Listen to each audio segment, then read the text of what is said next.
How do 4 Americans respond to the president suggesting they leave? All 4 of them are members of the House of Representatives. They are Democrats Rashida Tlaib, Ayanna Pressley, Alexandria Ocasio-Cortez, and Ilhan Omar. Omar yesterday pointed out that the president, who complained about their complaining, is noted for his loud and frequent complaining. For him to condemn us and to say we are un-American for wanting to work hard to make this country be the country we all deserve to live in, She was hypocrisy. She was responding to President Trump saying that these women of color should, quote, go back to where they came from. Mostly they were born in the United States. Now, how is the president explaining himself? NPR lead political editor Domenico Montanaro is with us once again. Domenico, good morning. Good morning, Steve. Okay, so he begins by saying these people mostly born in the U.S. should go back.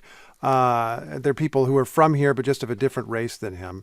And then he came out and made a statement, the president did, saying, well, what I meant was if you don't like America, you can leave. But isn't he pretty much saying the same thing? Right. I mean, the president showed no contrition, essentially, for racist remarks. He emphasized them. He said, if you hate our country, if you're not happy here, you can leave. Now, the rhetoric has gone too far for many Republicans. They're voicing disapproval of the president's remarks. They're also criticizing the congresswomen, though, calling them socialists or far left or, quote, anti-Semitic, using anti-Semitic rhetoric.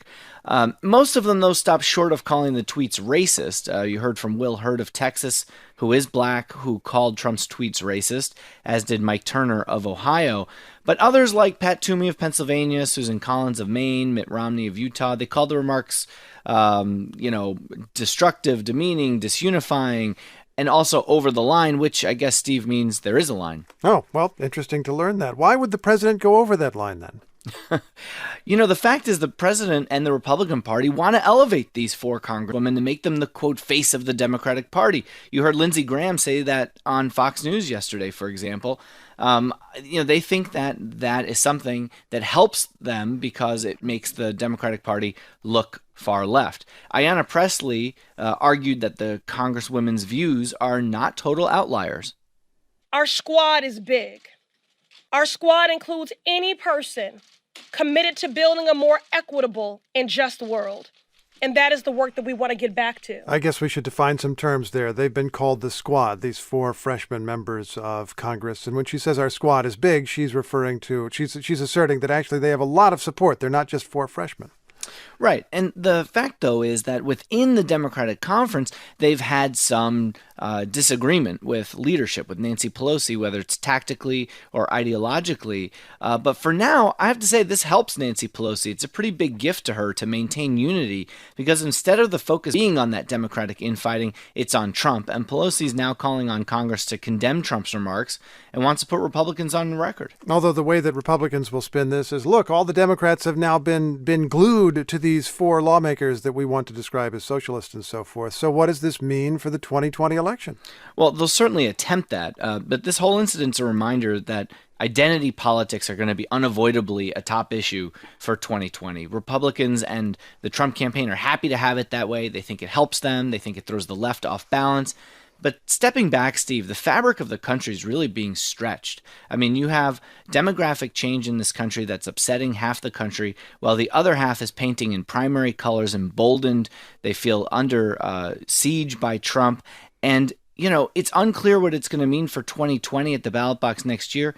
And it's even cloudier for our culture and what it means to be American. One of the questions, of course, will be who gets the half or a little more than half or a little less than half. Domenico, thanks so much. You're so welcome. That's Domenico Montanaro. Now, amid all the attention on the president's racist language, his administration continued its push to reshape immigration policy. Yeah, that's right. Yesterday, the Trump administration announced a new rule for migrants from Central America who want to get asylum in the U.S. They first have to apply for asylum in a country that they traveled through on their way to the United States. And if they're rejected by one of those countries, only then can they seek asylum here.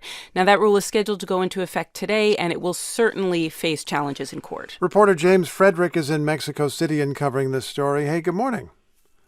Morning, Steve. So I'm trying to figure this out. If you show up at the U.S.-Mexico border and say, I'm seeking asylum, is the asylum officer, the federal agent there, going to say, okay, prove to me you tried in Guatemala first? Exactly. I mean, what this establishes is that if you show up at the U.S. border now to request asylum, basically you are not ineligible unless you can prove you've tried to apply elsewhere and have been rejected. So, I mean, this applies to everyone who's coming to the southern border.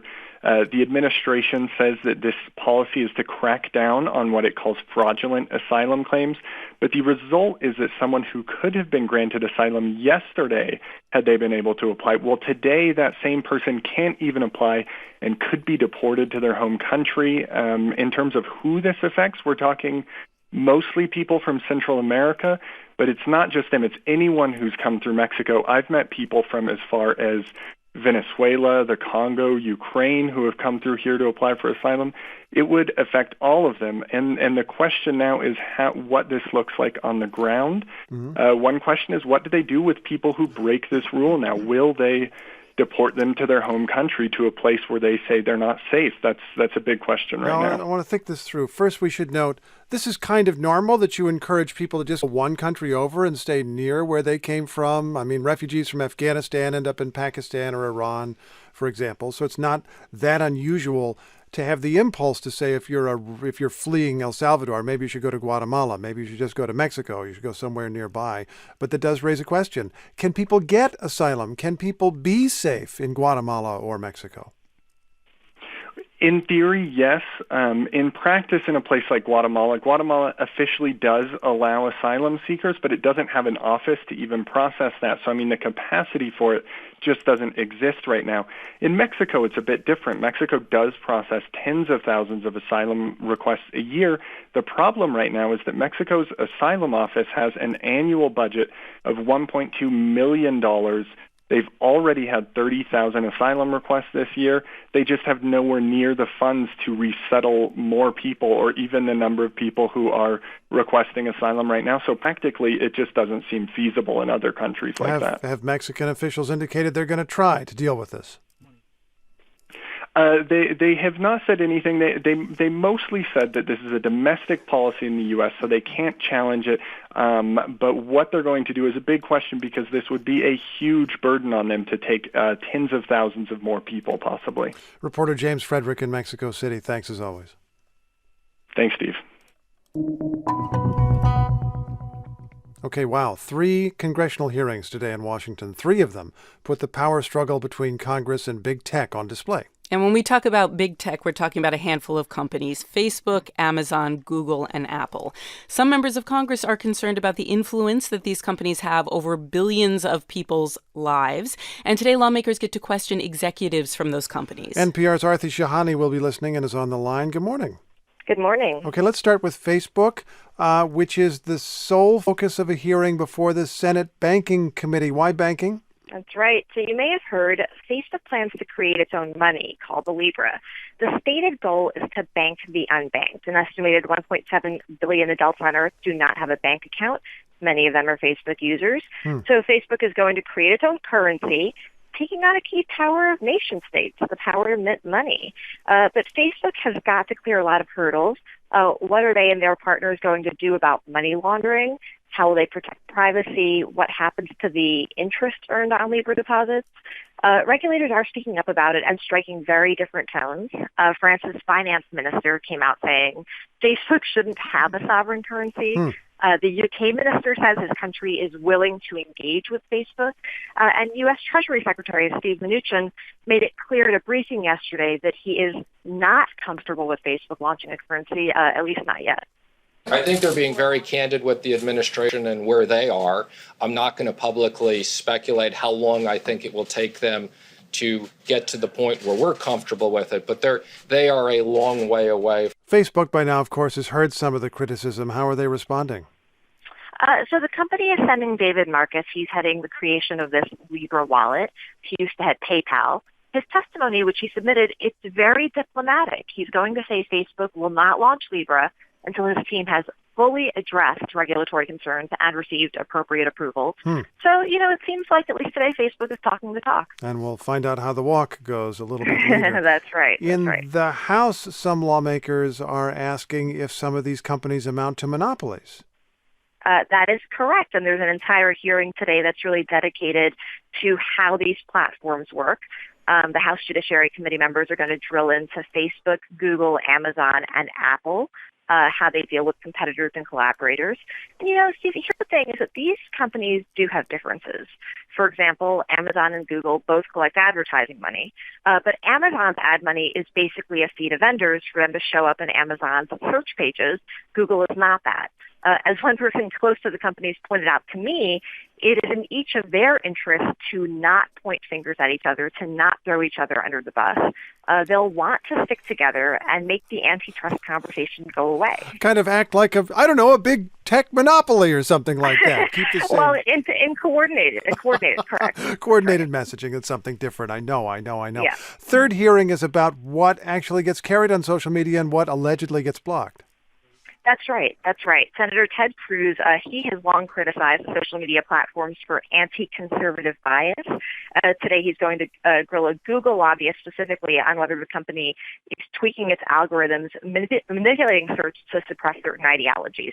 So again, does big tech have too much power? Can't wait for people to be Googling the results of that hearing to see whether it comes up. Arthi, thanks so much. Thank you. That's NPR's Arthi Shahani.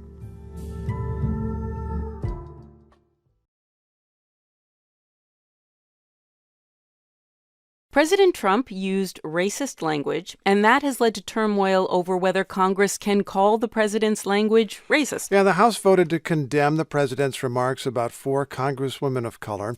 You may recall he picked up an old phrase against immigrants, telling all 4 United States citizens to go back where they came from.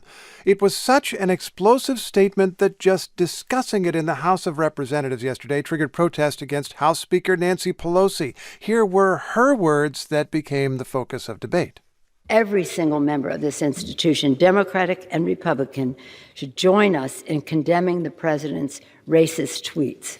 To do anything less would be a shocking rejection of our values and a shameful abdication of our oath of office to protect the American people. You hear the first murmurs of protest there. Republicans objected to the use of the word racist against the president as a violation of House rules. But the House did go on to pass the first House rebuke of a president in more than 100 years. NPR political reporter Tim Mack is in studio with us. Good morning, Tim. Good morning. So it sounds like things got a little crazy on the floor of the House last night, and then there was a vote. Tell us about what happened. Sure. The vote was mostly along party lines as the House split 240 to 187. So let's talk a little bit about what the resolution actually said.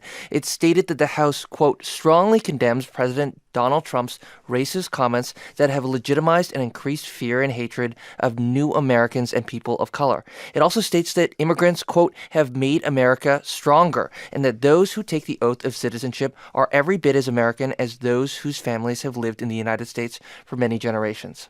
As Steve pointed out, Tim, lawmakers were fighting over whether the term racist was even allowed, and they were citing these rules of decorum, which I'm unclear on. What do the rules say? So it was interesting because the resolution itself, as I quoted, calls the comments racist, okay? So there was an hours-long back and forth between Republicans and Democrats on whether you could characterize the president's comments as racist, whether it conform with House rules. So there's no actual House rules that says explicitly you can't call the president's words racist. But the House has a rule against making debates personal, and this goes way back to a manual written by Thomas Jefferson. These rules basically have been interpreted over many, many years to include precedents, and these precedents say it's out of order to call someone's comments racist on the House floor. Congressman Doug Collins is the top Republican on the House Judiciary Committee, and this is what he said. When we consider the power of this chamber to legislate for the common good, I wonder why my colleagues have become so eager to attack the president they are willing to sacrifice the rules, precedent, and the integrity of the people's house for an unprecedented vote that undercuts its very democratic processes. I think we should mention we've heard about these rules before. There was a congressman who accused President Obama of lying during a speech in Congress, and he was rebuked for that. You're not supposed to get into somebody's motives, right? That's correct. I mean, this is something. These rules are constantly changing due to precedents and rulings from the chair. But it is notable that Republicans sought a debate over whether you could technically call the president's comments racist, and sought to avoid a debate over the substance of the president's comments itself, whether the president was right or wrong to say what he said. Now, about a dozen House Republicans spoke out against the president, but only about 4 Republicans ultimately joined with Democrats to support this measure. And also an independent, Justin Amash, who was formerly a Republican, also joined with Democrats. NPR's political reporter Tim Mak. Thanks, Tim. Thanks a lot.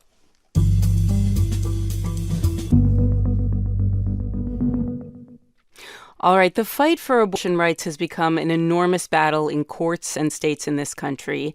And now Planned Parenthood has removed its president. Yeah, dramatic moment. Dr. Lena Wen is only the second medical doctor to lead the organization in its more than 100-year history, and she was in the job for less than a year. Then Planned Parenthood yesterday issued a statement announcing her departure and wishing her well. She says she was forced out after what she described on Twitter as a secret meeting of Planned Parenthood's board. NPR's Sarah McCammon covers reproductive rights. She's with us this morning. Hi, Sarah. Good morning. All right, so there's clearly something going on here between Dr. Lena Wen and Planned Parenthood's board. What do we know about why she was forced out? Yeah, as you noted, Wen said it was a secret meeting that pushed her out, and that it came after what she described as good faith negotiations that had been going on over her exit. Wen released a long letter in which she says she was on her way out over what she called philosophical differences with the organization. And she said in one point at the letter that she'd come to work on a broad range of healthcare issues, but that, quote, the new board leadership has determined that the priority of Planned Parenthood moving forward is to double down on abortion rights advocacy. Wen did go on to say she understands some of the reasons for that shift, and she will do everything she can to ensure a smooth transition, though. And Planned Parenthood itself has not said much, right? They've not given an official explanation for what's going on. I know that you've been talking to people behind the scenes. Can they give you any clarity? Right. They've pretty much thanked her for her service and wished her the best. But yeah, behind the scenes, I'm hearing a number of reasons. I've heard several people close to the situation say that there were issues with Wen's leadership style from the beginning, that a lot of people at Planned Parenthood didn't see her as a great fit with the organization. A lot of key leaders and other staff left Planned Parenthood soon after she came in. Another factor I've been told is that Wen came from a public health background, and she was, as we've said, a doctor. She was a former public health official in Baltimore. And my sources say she seemed more comfortable talking about this broad range of health issues that she refers to in her letter than really advocating for abortion rights. And this, of course, Noelle, is at a time when reproductive rights advocates feel very much under attack at the federal and state level. Right, exactly. I mean, this has been the big news over the past couple of months, these new restrictive laws being passed. Planned Parenthood, a big part of that. What does that mean for this organization now? Right. Well, she was seen, bringing in a medical doctor was seen as a good move, first of all, because Planned Parenthood wants to place abortion in that larger context of healthcare.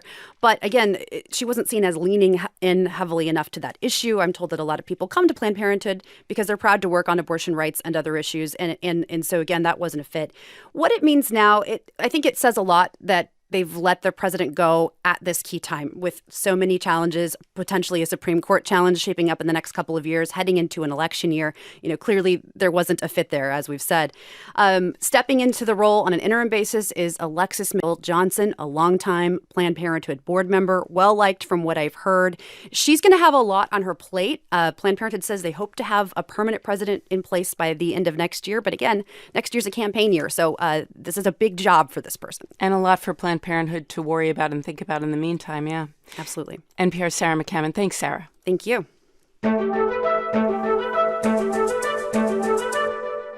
All right, now we have a story of Russian election interference, and I am being slightly arch. I suppose so, because this is not Russian interference in U.S. elections, but Russian interference alleged in Russia. For the third consecutive day, demonstrators in Russia rallied to protest for free and fair elections, demanding that opposition candidates be allowed to run for Moscow's city council. Россия без Путина! Россия без Путина! Россия без Путина! That's the sound of protesters chanting, "Russia without Putin." NPR's Lucian Kim was at that protest last night. We have him on the line. Good morning, Lucian. Good morning. Okay, here's what I don't understand. You've got protesters protesting something that's going on with a city council election in Moscow, but they're shouting, Russia without Putin. Can you explain what brought protesters out into the street? Well, the impetus was the Moscow Election Commission barring about a dozen opposition candidates from the ballot in the September elections for the city council. And these independent candidates had to collect thousands of signatures from voters, and the commission ruled that too many of these were invalid. I spoke to one protester, his name is Vladimir Kuznetsov, who works in banking. Мы сами собирали эти подписи, сами подписывались. В итоге вот сейчас, за последние несколько So what he's saying is that he himself volunteered to collect these signatures, and he's upset that they've now been thrown out. I spoke to a number of protesters. What really struck me was how restrained and subdued they were. The system they're up against is very powerful. Political protests here in the past have gone nowhere, and these protesters are still in a tiny minority. I wonder, was it dangerous for people to be out there last night? Well, there was a police presence, but the police was very restrained, held back. It was an unsanctioned demonstration, so of course there was always that element of danger there. And is a protest about city council really about is a protest about city council really a protest about something bigger? Is this really about just rights more broadly, the right of Russian people to be able to vote, to have elections without them being interfered in? Absolutely. Everything you said. And to go back to your initial question about, why were the people chanting Russia without Putin? I mean, actually, this whole issue is about President Putin. The next presidential election isn't until 2024. Wow. So Putin's opponents are now focusing on local elections, and they're really trying to make any inroads into this very monolithic system. Moscow is the key here. It's Russia's largest city. It's also where the opposition has a potentially large support base. So the idea here is, because turnout for these kind of elections is usually very low, if they have a very enthusiastic campaign by well-known opposition candidates, they actually have a high chance of getting into this city council. And of course, that's why their candidates were denied a chance to run. Use a small race to chisel away. That's really interesting. Let me ask you, what's the government's reaction been? Does Vladimir Putin have a reason to be worried? Does he seem worried? Well, Putin's spokesman has said that the Kremlin is following these elections, but that, of course, this is a local issue for local authorities to decide.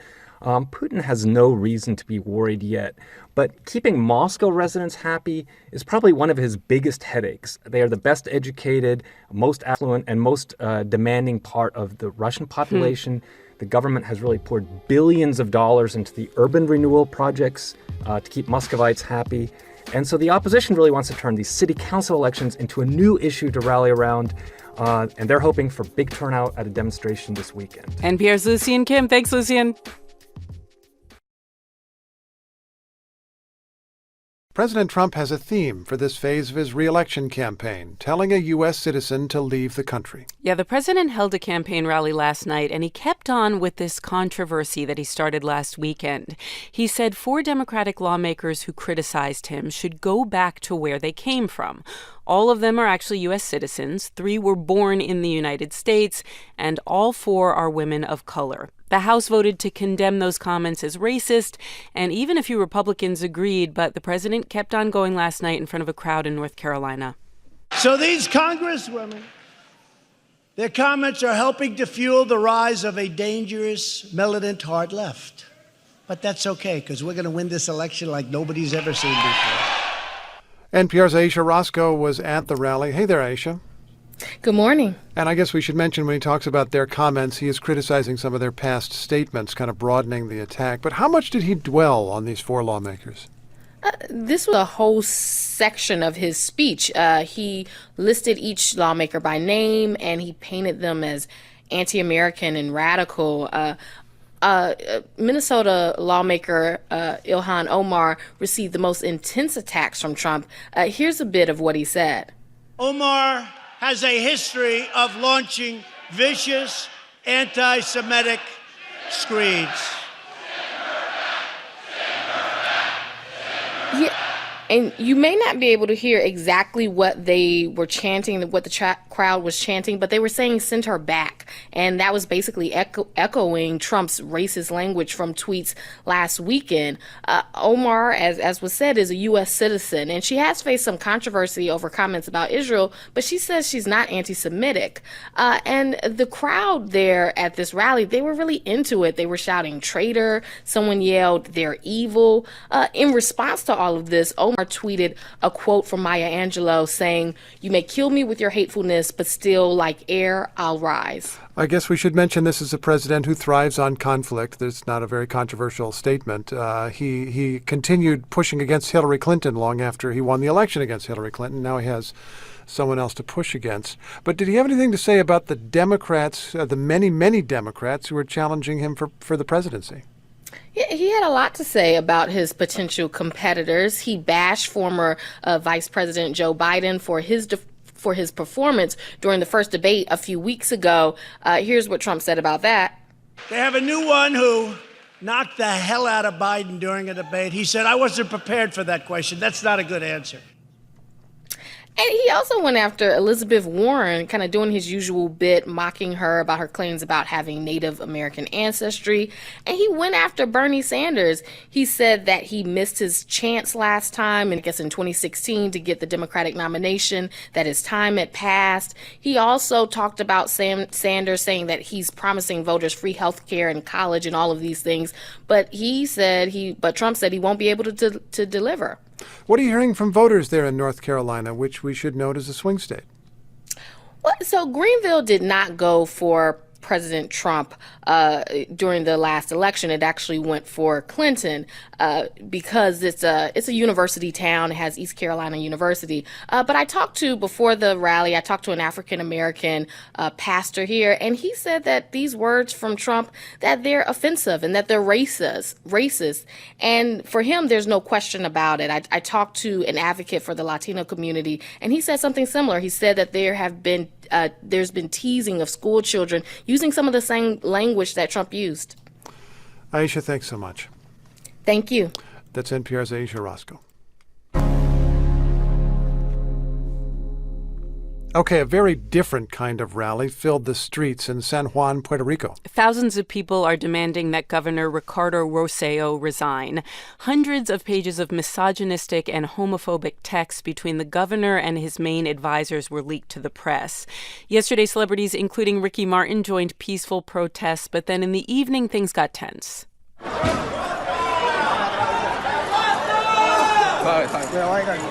Riot police fired tear gas and rubber bullets at protesters, and that audio comes from the Puerto Rican news site El Nuevo Dia. Adrian Florido of NPR's Code Switch team has been in San Juan covering the protests and joins us once again. Good morning, Adrian. Good morning, Steve. So I saw this overhead image yesterday of the protests outside of, I guess, the Capitol there in Puerto Rico. Mm-hmm. And actually, I mean, from an altitude, it looks beautiful, and it was a huge crowd. How big was it? I mean, it's hard to say for sure. There are no official estimates, but it was huge. There were many, many thousands of people who showed up. And, during the height of the protest, moving through the streets of Old San Juan was nearly impossible. I got stuck for about an hour and a half. It was a night of unprecedented political protest against a sitting governor. Nothing like this has ever happened in Puerto Rico before. And one reason it was so big was because, as Noah mentioned, famous artists, including Bad Bunny, Ricky Martin, asked people to come out. But another is that Puerto Ricans are just really angry. They're really angry and fed up with their governor and their government, and they say they've had enough of it. Do you feel you understand why this peaceful protest became less so as the day went on? It's always hard to tell, why things turn. Things can get kind of confusing as night falls, but there are always skirmishes between, police and some of the more aggressive protesters. Things start to turn, after nightfall, and that's what happened. Tension was building throughout the evening, and at some point there was a trigger. I don't know what it was. I was about a block away. But the tear gas and the rocks started flying, and then the rubber bullets and the flash grenades. And there were injuries and there were arrests. And Old San Juan, this beautiful part of San Juan, suffered significant property damage too. So Noel mentioned these awkward, to say the least, private text messages that were published. You have told us that's not the only problem the governor faces, that he was already under pressure before the publication. When you listen to the protesters, what's on their minds? Yeah, I mean, there's no question that these text messages were the spark that has basically gotten these protests going. People were really offended to see all this language that the governor and his inner circle were using to insult people, including everyday Puerto Ricans. But what really, Puerto Ricans are more upset about are kind of the way that they feel like it sort of revealed that their leaders don't take seriously the struggles that many Puerto Ricans face right now because of the economic crisis that the island is facing, because of the slow recovery from Hurricane Maria. They just say, well, they're really out of touch. They've been out of touch for a long time, and we just need a change. Very briefly, has the governor said he's going anywhere? He said he's going nowhere. And these protesters say, we'll see about that. These protests continue until you step down or are otherwise removed from office. NPR's Adrian Florido in San Juan. Thanks so much. Thanks, Steve.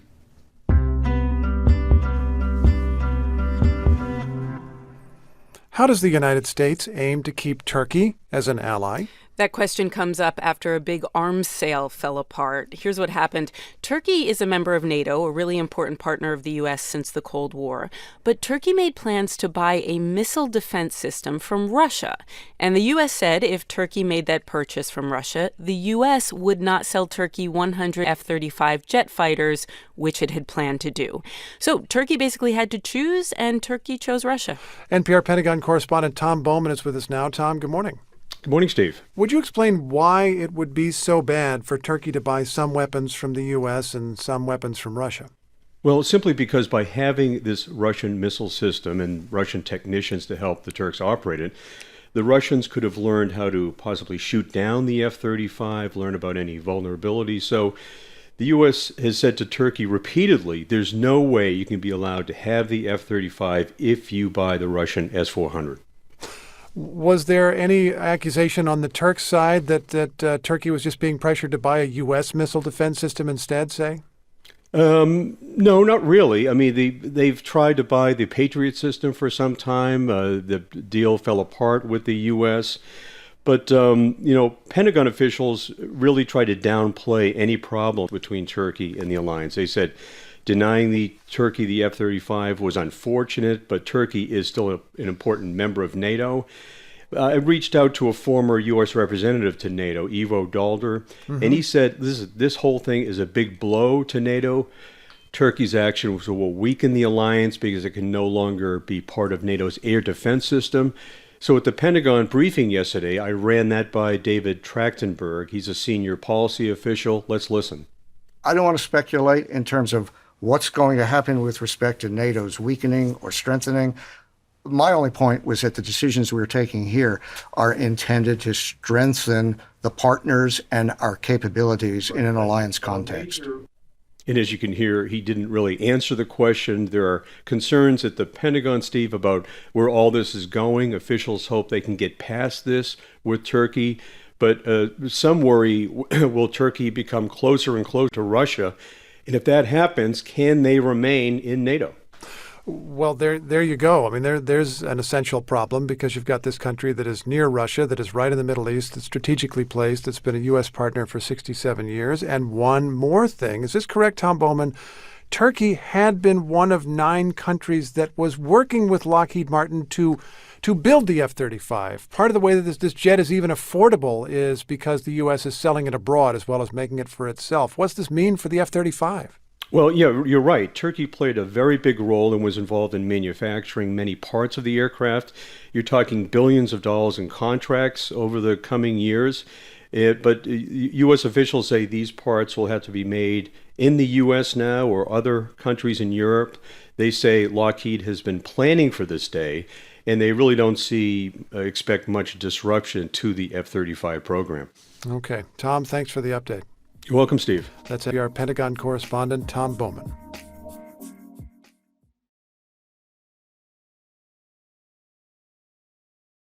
What really happened over the Strait of Hormuz yesterday? President Trump was the original source for a story of confrontation. He told reporters that the United States Navy destroyed an Iranian drone. He said it flew too close to an American warship.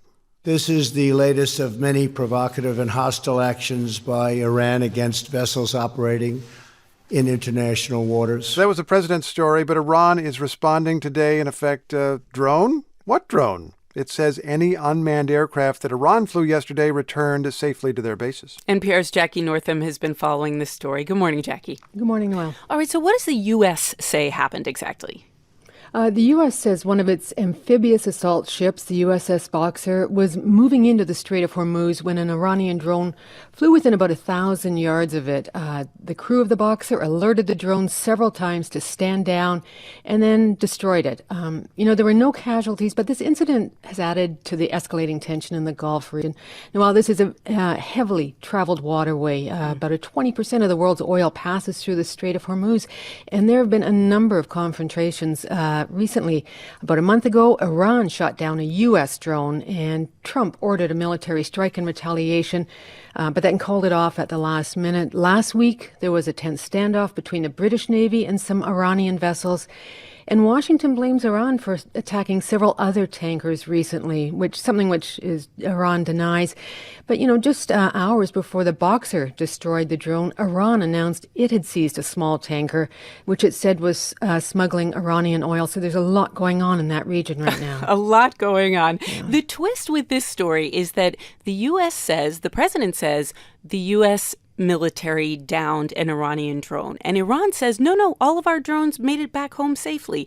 Can you give us a little more about what Iran is saying happened? That's right. Well, actually, Iran's foreign minister, Mohammad Javad Zarif, was at the United Nations headquarters in New York yesterday when this story broke. And he said he had no information whatsoever about losing a drone.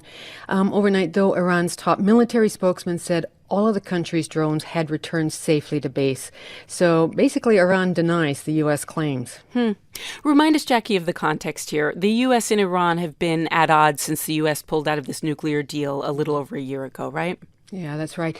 The Trump administration didn't like the nuclear deal that was struck in 2015. It felt it wasn't tough enough and didn't deal with Iran's behavior in the region. And so the U.S. pulled out.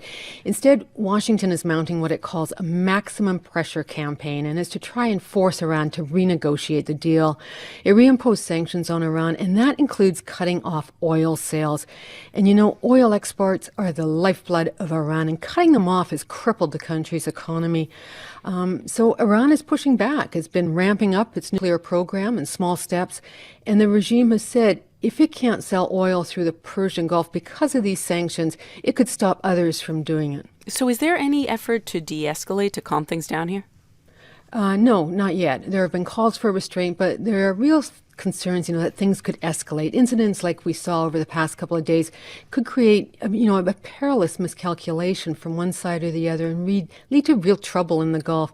The U.S. has increased its military presence, and today U.S. officials say they'll be briefing foreign diplomats about a plan for maritime security, protection for some of the ships. But the administration wants other countries to join, but they've been hesitant. One analyst told me yesterday many allies don't trust what the U.S. is doing, and they think the decision to pull out of the nuclear deal was wrong. NPR's Jackie Northam. Thanks, Jackie. Thank you.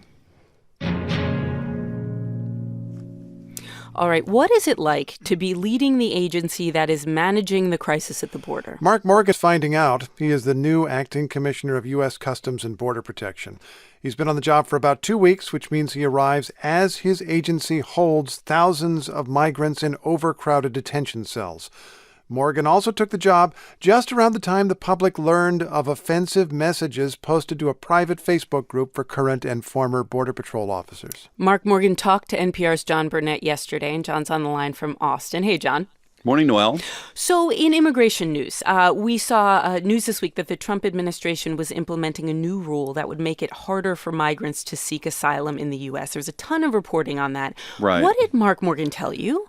Well, this was a really big deal, Noel. The rule would have empowered, It has empowered U.S. officials effectively to deny most asylum seekers if they don't first apply for protection in a country they pass through on their way to the U.S. And it was announced with great fanfare earlier this week as a major change in asylum law. But Mark Morgan told me at present it's actually just a small pilot project, very limited, and they're testing it in just 2 stations down in South Texas. If it works out, they'd like to expand it all along the whole southwest border. But lawsuits have already been filed to block it. And Morgan said they expect a federal judge to issue an injunction any day now, which would leave them dead in the water for Interesting. now. He's expecting that. All right. So let me ask you about this this private Facebook group for Border Patrol agents, current and retired, that Steve mentioned. First reported on by ProPublica, members allegedly posting really, really offensive things about migrants, about lawmakers. It was not a good look for CBP. What did he tell you about that? Well, we know that CBP Internal Affairs is investigating at least 62 current Border Patrol agents who were members of this group. The commissioner seemed to be waiting for my question. Some of the images were out there absolutely horrendous, wrong, and not consistent with the way that the CBP or specifically Border Patrol conducts themselves. He also said they're actually looking at criminal charges to show how serious they were, possibly against some of the agents. I asked him for specifics, but he said he couldn't talk about an ongoing investigation. He said several agents have already been suspended from the force, and there could be more. The CBP has also been under fire for these terrible conditions in holding cells for both adults and children. There have been 2 government inspector general reports about this, nonpartisan reports that we should say. What did he say about those reports? Well, he acknowledged the agency cannot handle the crush of migrants, but he claimed they've always gotten the basic necessities. And you know, Noel, immigrant advocates say that if you look at the totality of the policies of the Trump administration, such as detaining migrants in these dreadful cells, family separation at the border, making asylum seekers wait in Mexico, the conclusion they draw is that the Trump administration wants to punish migrants and make them miserable so they'll stop coming in the first place. That's just absolutely not true. What we are trying to do is enforce the rule of law, maintain integrity in the system, and do the best we can to address this unprecedented crisis. Mark Morgan told me the numbers of migrants they're taking into custody at the border continues to drop, 2,500 a day. That's down from about 4,600 a day in May. He credits Mexico for enforcing its southern and northern borders. So he thinks what's being done to stop the migrants is finally starting to pay off. Interesting. NPR's John Burnett. Thanks, John. It's a pleasure. Quote, a widespread and dangerous heat wave is building in the central and eastern U.S. The quote comes from the National Weather Service. Temperatures over much of the country today are expected to be in the 90s, if not hotter, and the heat will last through the weekend. Extremely high temperatures like this don't just happen, we're told. There is science behind heat waves. Here to walk through the science is NPR's Rebecca Hersher. Hi, Becky. Hi there. All right. So you are a science correspondent, not a weather reporter. You're with us this morning to talk about whether we can link this massive heat wave with climate change. What does the research show? Is that what's going on? Yeah, sort of. Average temperatures are rising. The hottest days are getting hotter. So heat waves are getting longer and weather like this is more likely. So, part of that is obviously the entire planet is getting warmer overall, hence global warming. And that's already happened. It can be hard to remember this sometimes because we talk so much about the future weather and the future climate. But the average surface temperature here on our planet is already about 2 degrees Fahrenheit higher than it was in the late 1800s. So this is happening now. But here's the thing. What's more relevant for understanding how climate change plays into something like this, a weather event, a heat wave, it's that extremes are getting more extreme. So the Earth is getting hotter. That means hotter hots. It means colder colds. It means wetter wets. So I have some examples for you from just this year. 1, all over the central U.S. this year, there was extreme rain. So you might remember this. The Mississippi and all of its tributaries flooded terribly. Yeah. Why is that? That's because hotter air can hold more moisture. So then that falls as extreme rain. Or going back to this winter, remember the polar vortex? Sure it froze do. like a whole big part of those. Yeah, so that type of weather is actually more likely because climate change is allowing cold air to seep down from the Arctic. Go ahead. So just one more. This is crazy. Outside the U.S., in the city of Chennai in India, it flooded really terribly a couple years ago. This year, they have so little rain, they're running out of water. That's how extreme it is. The National Weather Service is warning us with this current heat wave that it's going to stay hot at night. And that is significant because that's normally when we get a respite, yeah? Yeah, and here's the thing, moist air holds more heat. So that's kind of intuitive, like tropical places, they don't get as cold at night as like the desert. So as these longer heat waves get really hot, what we're seeing is high overnight temperatures, especially in cities. And that's because like roads and buildings soak up heat and then they're like furnaces overnight. They just put out that heat. But that can be dangerous for people. You know, if you're already ill, if you're older, young kids, your body just doesn't have the time to cool off, and it increases the risk from heat-related illness, from things you already have. Just quickly, something like 2/3 of the country is going to be feeling this heat wave. But I wonder, bigger picture, are some parts of the country getting hotter faster? Yes. So as a rule, the farther north you live, the bigger the temperature increase. So that means Alaska is getting hotter than like Texas. And that's not great news because it means places that are getting the hottest the fastest are least prepared. They're the least likely to have buildings that are designed to stay cool, that have air conditioning. So it's just a reminder, you know, infrastructure, how we build, where we build, it needs to adapt. NPR's Rebecca Hersher, thanks so much. Thanks so much.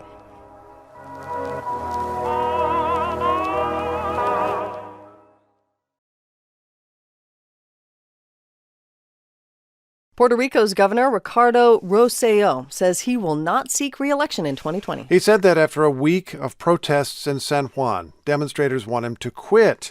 He was under pressure even before the media published hundreds of pages of text messages between the governor and his main advisors. Here's what we do not know. Is the announcement that he won't seek re-election but will stay in the job for now enough for Puerto Ricans who planned another demonstration today? We are joined by NPR's Adrian Florido in San Juan covering this. Hi, Adrian. Hi, Rachel. So tell us more about what Governor Rosselló said about his political future. Well, yesterday evening, without any advance notice, the governor went on to Facebook Live and said that he would not be running for governor next year as he'd originally planned. He also said he would be resigning the presidency of his party, that's Puerto Rico's pro-statehood party. Let's listen to what he said on Facebook Live. Ante este escenario, le anuncio que no iré a la elección como gobernador en el próximo año. Además, importantly, the governor also said that he would not resign the governorship as protesters have been demanding for more than a week, that he would finish his current term, and also that he would welcome defending himself in an impeachment process that the island's legislature appears to be preparing to begin, to initiate against him. So he was just saying that, again, that he wasn't going to run for re-election. Is that going to be enough to satisfy all those critics? No, the governor's announcement seemed to only anger protesters out on the streets even more. Right after he made his announcement, I actually went out to the protest that was happening outside of the governor's mansion and spoke with people who said that his decision not to seek re-election wasn't enough. They said he had to resign now. They seemed even more motivated to continue protesting because this was no longer just of the governor, they told me. That the governor had become sort of a symbol of decades of corruption and bad decisions by leaders that have gotten Puerto Rico into all kinds of crises, fiscal crises, post-hurricane crises, and that they want something new. It's an really interesting thing that's been happening over the last week, which is that each time the governor said he's not going to step down, the crowds and the demonstrations against him only seem to get more energized. And, really these protests happening across the island are remarkable and unlike anything that Puerto Rico's ever seen. I mean, we should just remind people this was about allegations of corruption within his own administration, his general handling of the aftermath of the hurricane, and these specific text messages that were, to many, seemed to be misogynist and offensive, right? Misogynist and offensive and sort of reflective of a governor and more broadly sort of a political system that is sort of out of touch with the real struggles that Puerto Ricans have been facing for more than a decade because of all those crises I was just talking about. Tomorrow, there's a massive protest. This morning, in fact, there's a massive protest planned here in San Juan. It's going to take over San Juan's biggest highway. Hundreds of thousands of people are expected to show up. Everyone's talking about this being one of the most important days in Puerto Rico's history in terms of it being a political awakening for people. All right, NPR's Adrian Florido in San Juan. Thank you so much. Thanks, Rachel. So the choice for Puerto Rican protesters is whether the governor's concession is enough. In Hong Kong, though, protesters have already shown the government's concessions are clearly not. For 7 weeks, demonstrators have been protesting Hong Kong's government and the control that mainland China has increased over that territory. It all started as a protest against an extradition bill that critics feared would open the door to China prosecuting political opponents in Hong Kong. The bill was suspended. Hong Kong's leader said it was dead, but that was not enough. And over the weekend, hundreds of thousands of people took to the streets again. We've got NPR's Julie McCarthy on the line, who's been on the ground in Hong Kong. Hi, Julie. Hi there. So Steve noted there were these huge protests over the weekend, as we have seen for so many weekends, and there was some violence, in particular this incident where an unidentified group attacked pro-democracy activists. Is that right? What can you tell us? Well, it was a really vicious attack, and it put 45 people in the hospital. Protesters had just stepped from the train on their way home late last night when a group of men dressed in white T-shirts, opposite of the protesters' signature black T-shirts, attacked them. Here's what it sounded like as they were pummeling and kicking these pro-democracy protesters.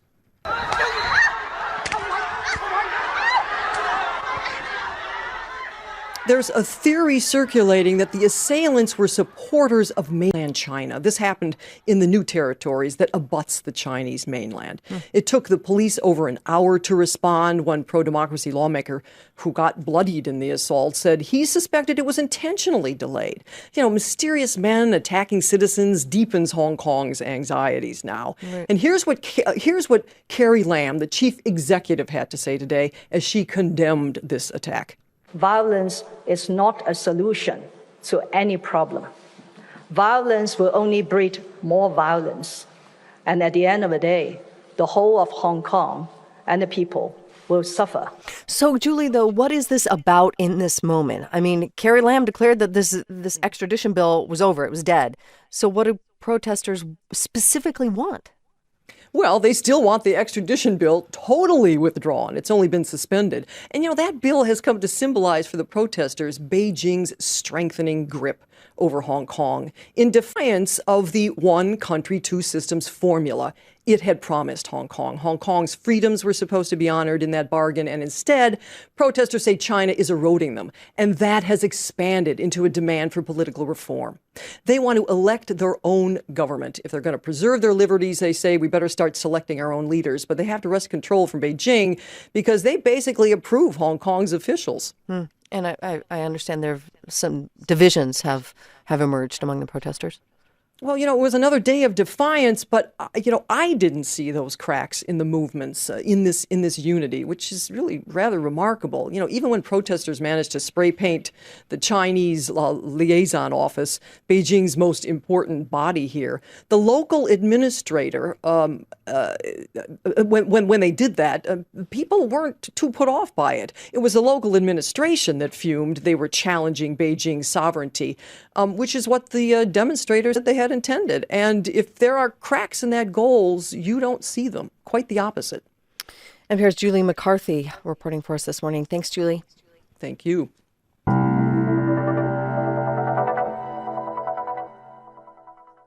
Okay, so why did Iranian forces seize a British-flagged oil tanker? Iran has given several conflicting reasons. We do know a bit more about how Iran seized the ship. Newly released audio captures the moment when Iranian forces approached the giant tanker called the Stena Impero.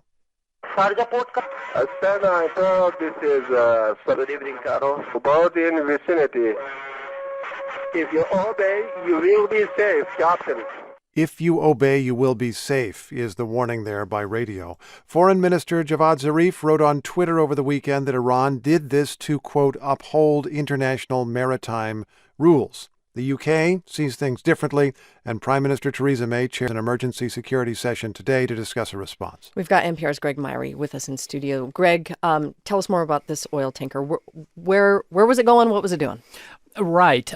So this was a British flag tanker. It was in the Gulf, and it was seized by Iran's Revolutionary Guards on Friday. In addition to the audio we just played, there was some dramatic video of this that came out over the weekend.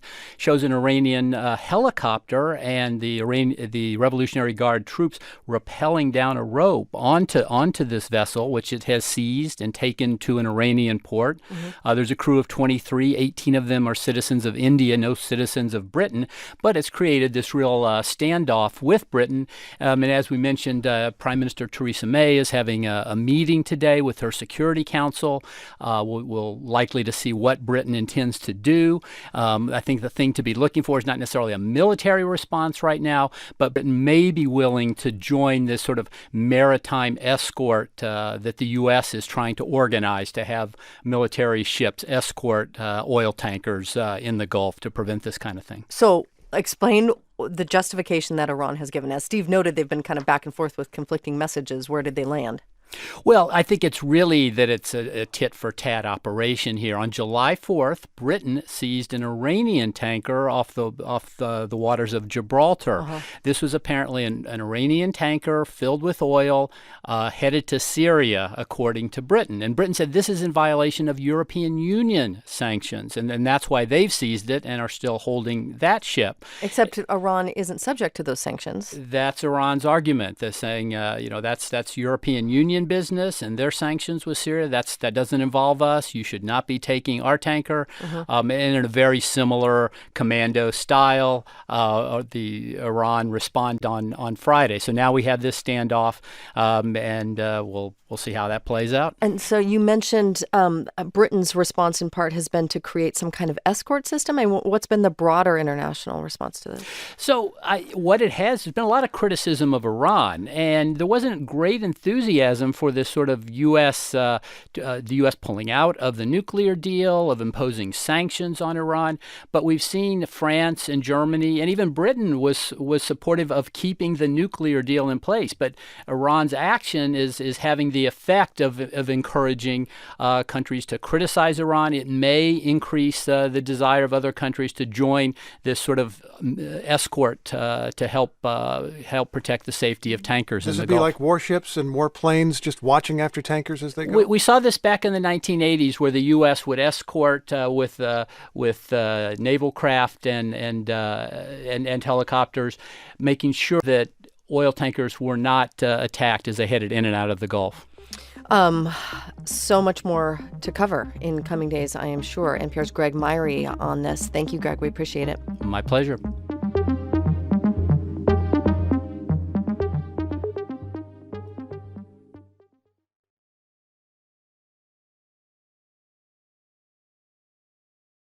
Back when the president was a Democrat, Republicans were very concerned about deficit spending. When Republicans pushed through a big tax cut, Democrats grew concerned. Now both parties have agreed on a budget deal that substantially raises spending and borrows even more. The president announced the agreement on Twitter yesterday, calling it a real compromise. The deal would provide more than $1 trillion for defense and domestic spending over the next 2 years. Where's your money going? NPR White House reporter Aisha Roscoe joins us now. Good morning. Good morning. If we talk about this budget deal, more than a 2-year budget deal, don't we have to begin with the political effect? Yes. So this deal basically takes off the board some really tough issues that neither party really wanted to face ahead of the 2020 elections. I don't think either side wanted to risk the U.S. defaulting on loans and the threat of what that might do to the economy ahead of this big election coming up. And this also had some agreements that will, in theory, help with getting future spending bills done. There's an agreement between the White House and Democrats not to include poison pills in future spending bills. That means that Democrats have agreed not to add controversial items that could derail spending legislation. Now, it's not clear how that will actually be enforced, but that is the idea. And so that's part of what I think they were trying to get at with this, was kind of take these really tough issues off of the table. And also taking some spending limits off the table, right? Yes, absolutely. That's the thing. So basically, this would kind of blow through those spending caps that were negotiated back during the Obama administration.